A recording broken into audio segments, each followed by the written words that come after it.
Selamat datang kembali di channel Ruang Dosen.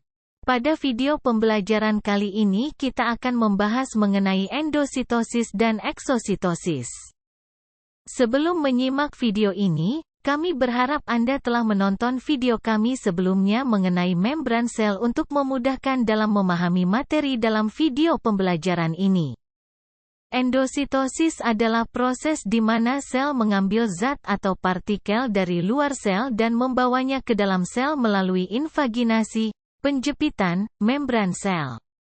Ini adalah salah satu mekanisme penting dalam transportasi dan pengambilan materi ke dalam sel.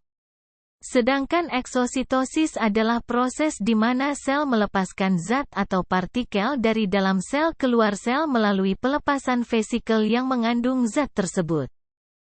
Proses ini merupakan mekanisme yang berlawanan dengan endositosis.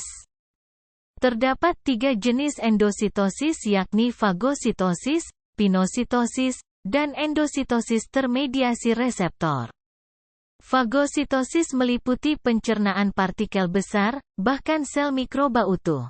Pinositosis meliputi pencernaan partikel kecil dan cairan, sedangkan endositosis termediasi reseptor meliputi partikel besar, khususnya protein, namun sangat selektif. Endositosis meliputi penarikan bagian membran sel ke dalam sel bersamaan dengan pencernaan partikel atau cairan. Kemudian, membran ini mengecil membentuk vesikel terikat membran di dalam sel, sedangkan pada saat yang sama, membran sel sebagai kesatuan yang menutup dirinya. Endositosis juga merupakan sarana tempat berbagai organisme sederhana mendapat nutrien. Pada beberapa kasus, pada akhirnya vesikel endositik bergabung dengan organel yang disebut lisosom. Setelah proses tersebut, pencernaan material dapat terjadi.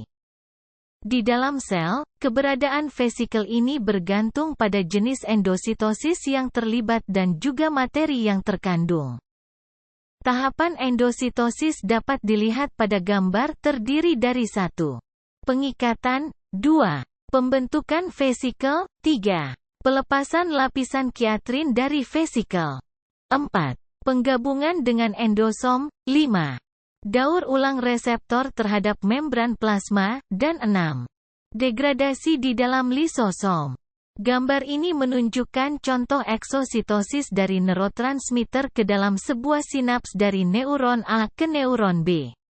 Bagian yang ditunjuk pada gambar sesuai nomor sebagai berikut: 1. Mitokondria, 2. Vesikel sinaps yang berisi neurotransmitter, 3 adalah autoreseptor, 4 adalah celah sinaps. Nomor 5 adalah reseptor neurotransmitter, 6. Channel kalsium, 7. Vesikel yang berdifusi melepaskan neurotransmitter, dan 8 adalah pompa pengambilan kembali neurotransmitter. Mekanisme eksositosis terjadi melalui pembentukan vesikel, pengangkutan vesikel, dan fusi membran. Setelah fusi membran terjadi, lapisan lipid dan protein membran vesikel bergabung dengan membran sel, dan lumen vesikel terbuka keluar sel. Zat atau partikel yang terkandung dalam vesikel dilepaskan ke lingkungan eksternal sel. Proses ini dapat terjadi dengan cara difusi pasif, di mana zat melepaskan diri secara spontan, atau melalui pengaruh gradien osmotik atau gradien konsentrasi.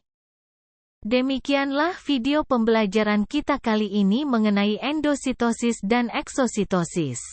Bila Anda memiliki pertanyaan, silakan tulis di kolom komentar. Terima kasih.